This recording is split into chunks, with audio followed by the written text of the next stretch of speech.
nhất hả sang nhỉ ở bùa tôi转见nhận sự thảo chế sự转hiện hàng. So we thank God today to be at the first the Sunday of the month.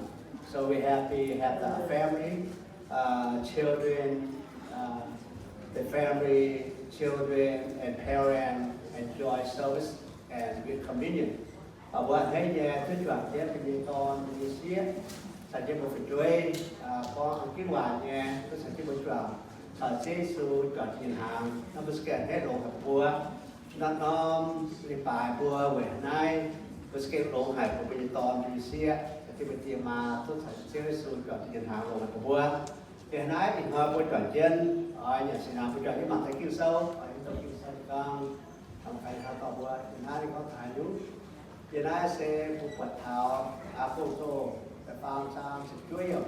and category of 19 ở khu vực này nó có bùa hiện nay thì có về nay về bùa hỏi sự cõi nhau tài lọ thiếu hiện nay thì có đi buôn đi sót hoàng mây buôn như suy lên chi chu hiện nay thì có thảo chiếu chiều buôn về bùa nhảy nhau mai chào hồ nhầm phiên kỳ tài lên chi chu vì tay ska bùa chào con bùa sẽ bùa con bùa tốt sản chế su đoàn chín hàng nát lô này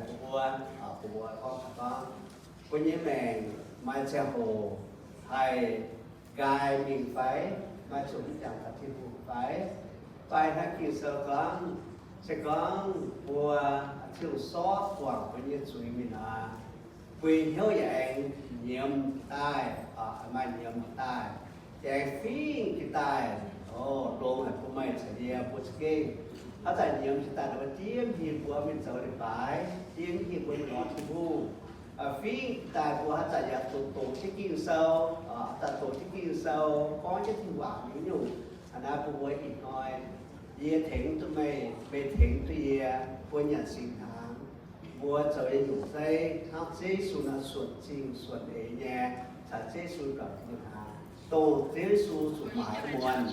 trên miền tao sẽ có về cái này đi chiêu niên lì bùn sẽ có điều ít hỏi về thì cái nát dấu nát sẽ hồi đến bùa hỏi转变qua trên lỗ tàu kinh sơ và bùa nhận sinh tháng nên nói chẳng có bùa biểu sinh tháng in xuất đỡ ổ sinh tháng xuất đỡ ổ hiện nay Karen has a Karen here okay máy tàu thành cái okay con Karen thảo là đâu có mà có tôi phải của ta có gì nhân sinh tháng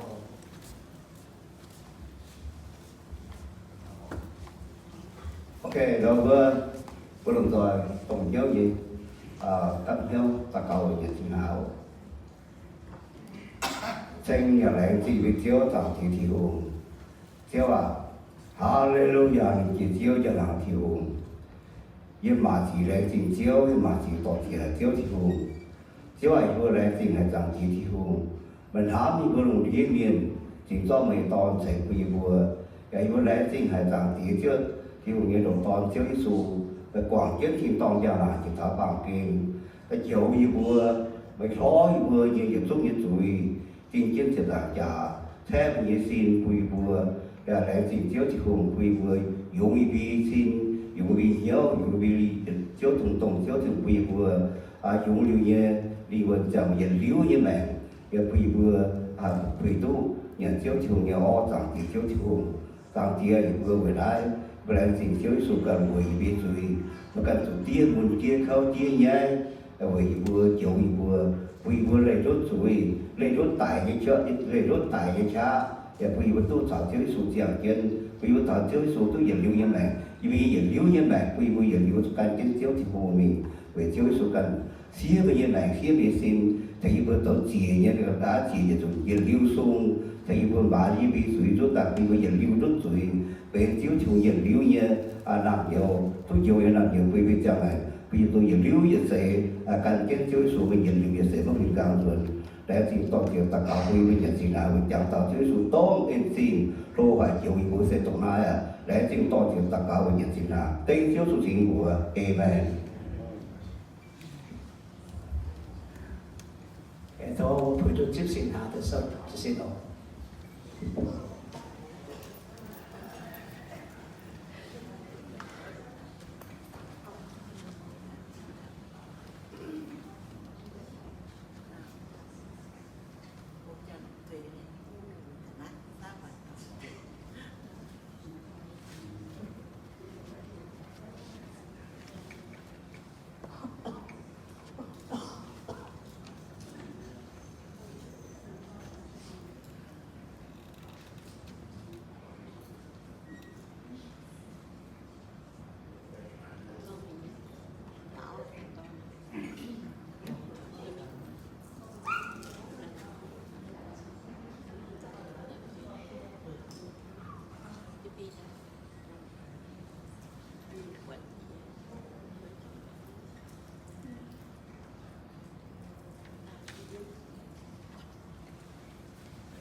Chẳng hạn nói lên quay cho mà những kỳ sâu, có mà những kỳ sâu như này,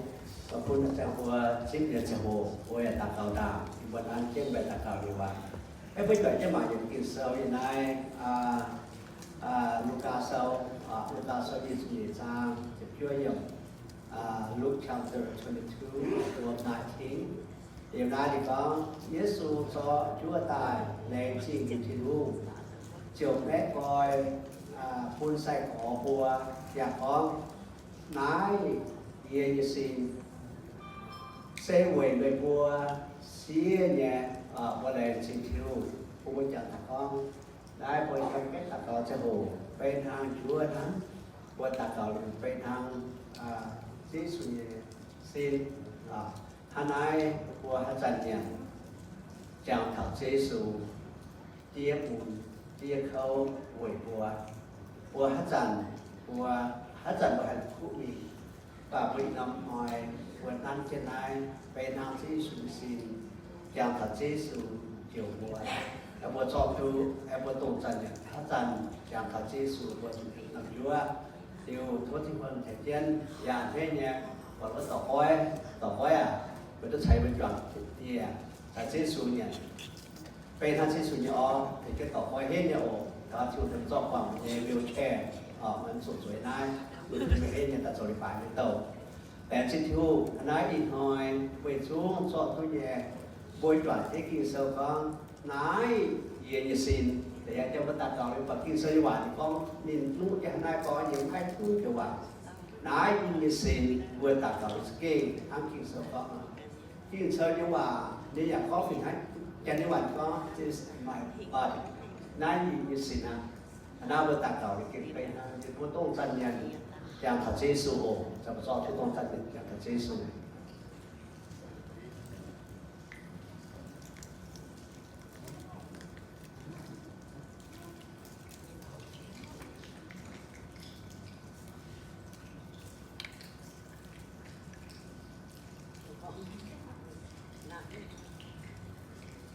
Okay, now we're watching Kelly.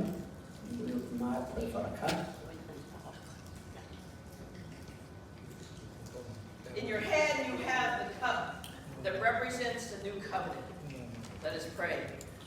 God, we thank you for the new covenant of your blood that saves us from all. We thank you that it is what cleanses us, that restores us and reconciles us back to you. May we rejoice this day of the sacrifice that you have given to us, that we may experience joy and fullness. In the gracious, generous name of Jesus we say, amen.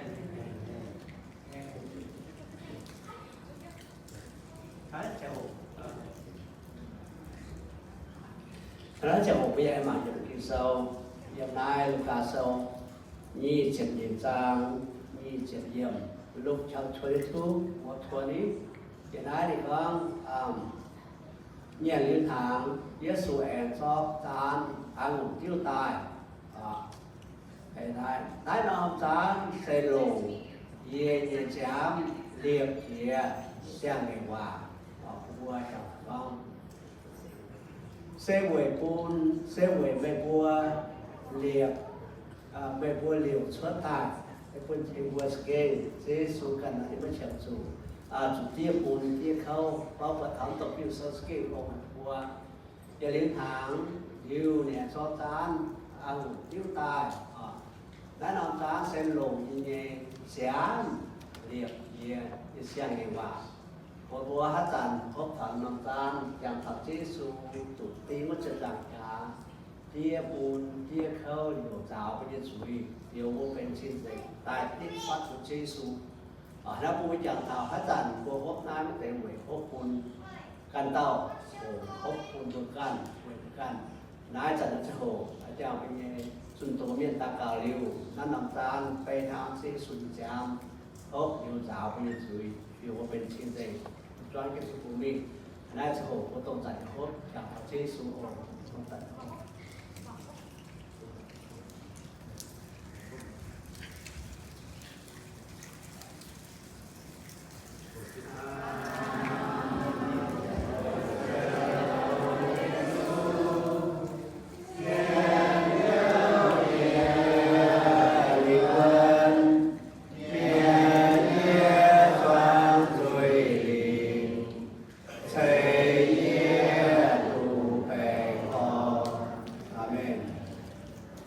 Okay, all church members, don't forget tonight we have a Monday meeting. ผู้ใจเจ้าโอ้ยินมาว่ามาช่วยหาอยู่โอ้โห